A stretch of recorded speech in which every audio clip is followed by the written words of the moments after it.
Hello parents, Monalisa Odia tips channel को आपन को बहुत बहुत स्वागत।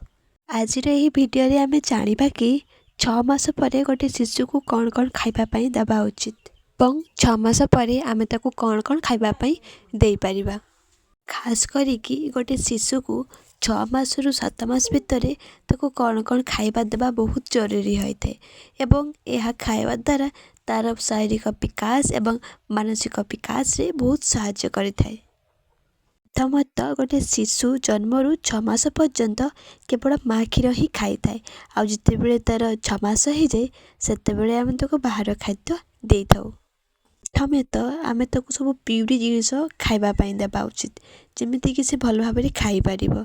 सेमिति एप्पल को भल भाबरे सिझेई ताको पिउरी करी भी खाइबा पई देई परिबा। पाचिला कदली एवं beetroot को भी मध्य पिउरी करी हम शिशु को देई परिबा। होममेड सेरेलैक्स मध्य शिशु को देई परिबा। होममेड सेरेलैक्स रे मुख्यतः काजू, मक्खन, आलमंड को ग्राइंड करी मध्य देई परिबे। एवं बेबीर जेतेबेले 7-8 मास हो जिवो सेतेबेले आग अपेक्षा तार खाइबार क्वांटिटी एवं परिमाण अधिक करि परिबे। खिचुड़ी भी शिशु को देई परिबे। खिचुड़ी रे आमे पनीपरिबा पकेइकि भी देई परिबा। एवं खिचुड़ी रे जदि आपण माने गुआ घिओ देई परिबे सेटा छुआ पई बहुत भल होइथाय।